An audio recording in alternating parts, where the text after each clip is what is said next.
श्री स्वामी समर्थ. तर मैत्रिणींनो, स्वामी चरित्र सारामृत ह्या ग्रंथाचं पठन करत असताना म्हणजेच नित्यसेवा करत असताना अचानक दरवाजा उघडला. हॉलचा दरवाजा अचानकच उघडला आणि जोरात आपटला. तर काय झालं, कसं झालं, मी ह्या व्हिडिओमध्ये संपूर्ण सांगणार आहे. त्यामुळे व्हिडिओ अजिबात स्किप करू नका. तर सगळ्यात अगोदर हे सांगायचं आहे की हे कोणाच्या बाबतीत घडतं. तर हे घडतं ज्याच्या बाबतीत जो मनापासून स्वामींची सेवा करत असतो. मनापासून जर सेवा केली तर स्वामी तुमच्या घरात नक्की वास करत असतात.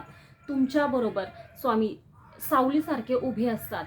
तुमच्या संकटात स्वामी तुमच्या पाठीशी उभे राहतात. तर हे कशामुळे, तर तुम्हाला सेवा करायची आहे. तर सेवा करायची म्हणजे असं मोठं काही ओझं घ्यायचं नाही तुम्हाला डोक्यावरती. तुम्हाला तुमच्या वेळेनुसार प्रत्येक सेवा आहेत, मी आता थोडक्यात सांगणार आहे. तुम्ही कोणत्या कोणत्या सेवा घेऊ शकता, पण ती संकल्प करून म्हणजे संकल्प सोडायचा आहे आणि मग तुम्हाला ती सेवा करायची आहे. तर कशी करायची, आता ह्या संदर्भात म्हणजे स्वामींविषयी व्हिडिओ हा माझा खूप दिवसांनी आलेला आहे आणि माझ्या चॅनलवरती स्वामी सेवक किंवा स्वामींचे जे भक्त आहेत तेच सबस्क्राईब जास्त आहेत. त्यामुळे हा व्हिडिओ त्यांच्यासाठी. कारण मी मागे सर्च केलं थोडंसं माझ्या चॅनलबद्दल, तर यूट्यूब विषयी जी मी माहिती सांगायची म्हणजे टेक विषयी, तर ते जास्त एवढे सबस्क्राईब त्याला नसायचे.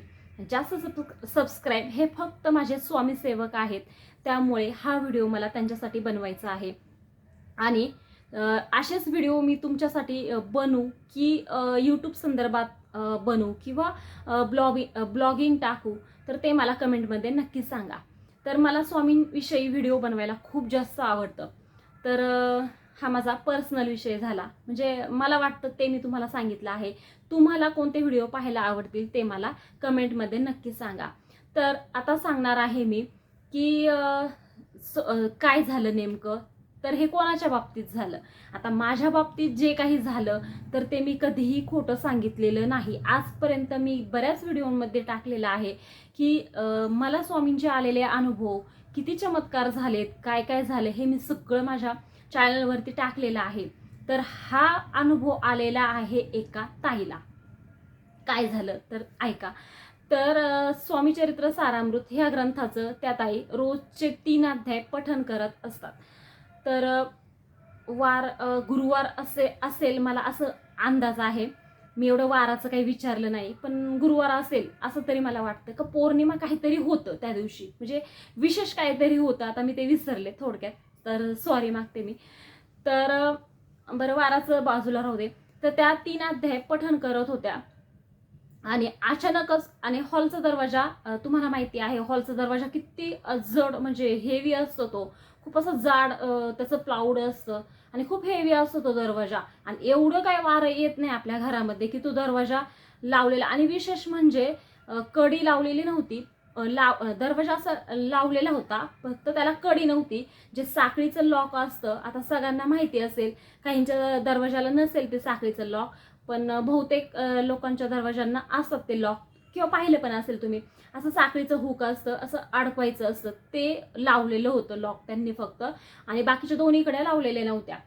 तर काय झालं, त्या वाचत असताना अचानकच तो दरवाजा, ती साखळी पण निघाली आणि अचानकच तो दरवाजा जोरात उघडला आणि धाडकन भिंतीला आपटला. म्हणजे मागच्या बाजूने धाडकन जोरात आपटला. तर थोड्या वेळासाठी त्या ताईंच्या अंगावरती अक्षरशः शहारा आला होता, काटे आले होते अंगावरती. कारण असं अचानक कसं होऊ शकतं, कारण दरवाजा तुम्ही तर लावलेला होता आणि ते साखळीचं लॉक पण निघून दरवाजा इतका जोरात आपटला की थोड्या क्षणासाठी त्यांना भीती पण वाटली आणि अंगाला काटा आला. तर त्यांनी मागे वळून पाहिलं की कोणी आहे का, कोणी सुद्धा नव्हतं. आणि हवा एवढी तर नव्हती, हे असं होऊ शकतं. तर इतका मोठा चमत्कार झाला. तर मग मला ही गोष्ट त्यांनी सांगितली फोनवरती. मग मी त्यांना म्हणलं, साक्षात स्वामी दरवाजा उघडून घरात आले आहेत की तुम्ही ते वाचताय ना, तर त्याच्यासाठी स्वामी तुम्हाला दर्शन द्यायला स्वतः स्वामी आलेले आहेत आणि ते आपल्याला दिसत सुद्धा नाही, पण ते आपल्या आजूबाजूला स्वामी असतात. जर तुम्ही मनापासून जर स्वामींची सेवा करत असाल तर तुमच्या सोबत स्वामी हे असतातच, नक्की असतात. फक्त तुम्हाला सेवा करायची आहे, ती पण मनापासून. तर आता मी तुम्हाला सांगणार आहे थोडक्यामध्ये की कोणती सेवा करायची आहे.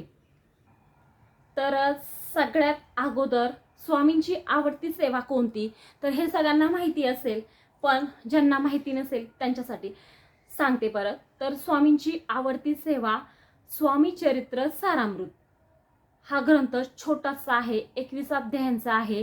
त्यातले रोजचे 3 अध्याय तुम्हाला पठण करायचे आहेत. ह्याला नित्यसेवा असे म्हणतात. तर ही स्वामींची आवडती सेवा आहे. हे तुम्ही जर रोज केलं, वाचायला फक्त 10 मिनिटं लागतात किंवा 12 मिनिटं लागतात, ह्याच्या पलीकडे जास्त वेळ लागत नाही.